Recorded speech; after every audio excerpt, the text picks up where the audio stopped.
বান্দার কিছু পাওনা আছে আল্লাহর কাছে, আল্লাহর কিছু পাওনা আছে বান্দার কাছে। আসুন এবার শুনে নি যে মানুষের পাওনা আল্লাহর কাছে কি কি। আল্লাহ রাব্বুল আলামিন তিনি বলছেন ওয়াবুদুল্লাহি ওয়ালা তুশরিকু বিহি শাইয়া, মানুষের নিকট আল্লাহ তাআলার কাছে একটাই পাওনা, সেই পাওনাটা হচ্ছে আল্লাহ তাআলার কাছে লা শারীক ভাবে তার ইবাদত করা। আপনি আল্লাহর বান্দা হিসেবে তার কাছে আপনি একমাত্র একাচ্ছত্র মালিক হিসেবে আপনি আল্লাহর ইবাদত করবেন, এটা হচ্ছে আল্লাহর পাওনা। কার পাওনা বলেন? কার পাওনা? আল্লাহর পাওনা। আপনি যদি একাচ্ছত্রভাবে যদি আল্লাহর পাওনা যদি আপনি আদায় করে দেন, আল্লাহ তাআলা আপনার পাওনা মিটিয়ে দিবে।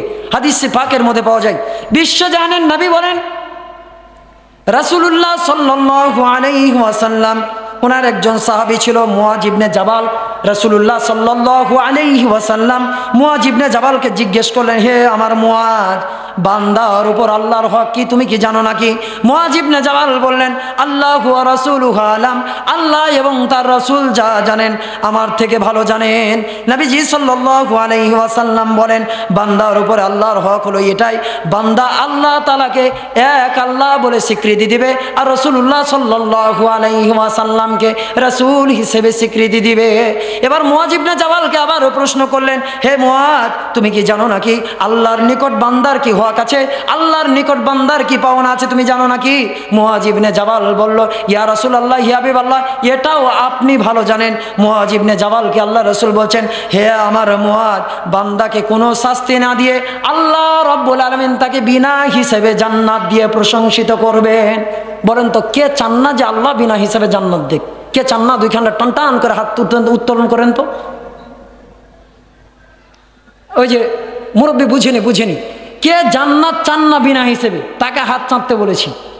আমরা কি চাই যে কেউ বিনা হিসেবে জান্নাত চাইবো না? আমরা কি কেউ এটা চাইবো? কেউ তো চাইবো না। আমরা এটাই চাইবো যে আল্লাহ আমাকে বিনা হিসেবে জান্নাত দাও। বলছি আমিন। অন্য হাদিসে এসেছে, একদিন নবীজি সাল্লাল্লাহু আলাইহি ওয়াসাল্লামের খেদমতে একজন মহিলা আসলেন, প্রশ্ন করলেন। দুইটা প্রশ্ন। এক নম্বর প্রশ্ন হচ্ছে, একজন মা তার রাসূলুল্লাহ সাল্লাল্লাহু আলাইহি সাল্লামকে জিজ্ঞেস করলেন, একজন মা তার সন্তানের কথা বলে, ইয়া রাসূলুল্লাহ, ইয়া হাবিবাল্লাহ, একজন মা তার কোলের সন্তানকে বেশি মায়া করেন না আল্লাহ তার বান্দাকে বেশি মায়া করেন?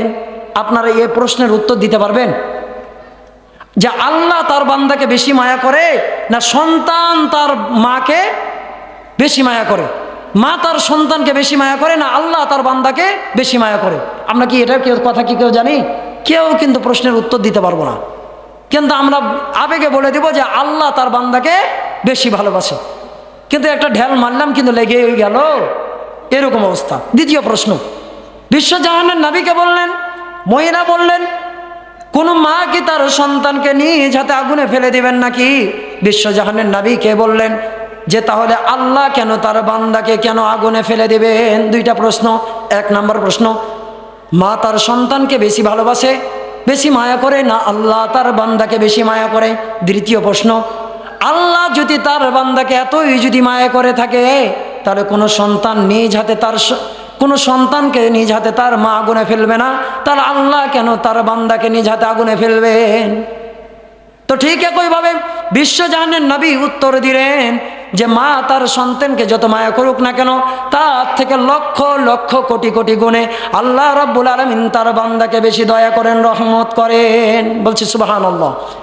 আল্লাহ তুমি দয়ার সাগর, রহমানুর রহিম, তোমার দয়াই পূর্ণ আমার সারা নিশিদিন, তোমার দয়াই পূর্ণ আমার সারা নিশিদিন, তুমি মিটাও সকল চাওয়া দুদিন আগে পরে, তোমার পথে চললে সবাই আসবে যে সুদিন, তোমার দয়াই পূর্ণ আমার সারা নিশিদিন, তোমার দয়াই পূর্ণ আমার সারা নিশিদিন।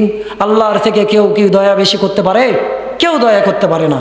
এবার দ্বিতীয় প্রশ্নের উত্তর দিলেন যে কোনো বান্দাকে তার আল্লাহ রাব্বুল আলামিন নেক বান্দাকে নিজ হাতে কখনোই আগুনে ফেলবে না, যদি ওই আল্লাহ তাআলা শেষ একটি সেজদার কারণ খুঁজেও আল্লাহ রাব্বুল আলামিন তাকে জান্নাতে দেওয়ার জন্য আল্লাহ তাআলা কি করবেন? খুঁজে বেড়াবেন।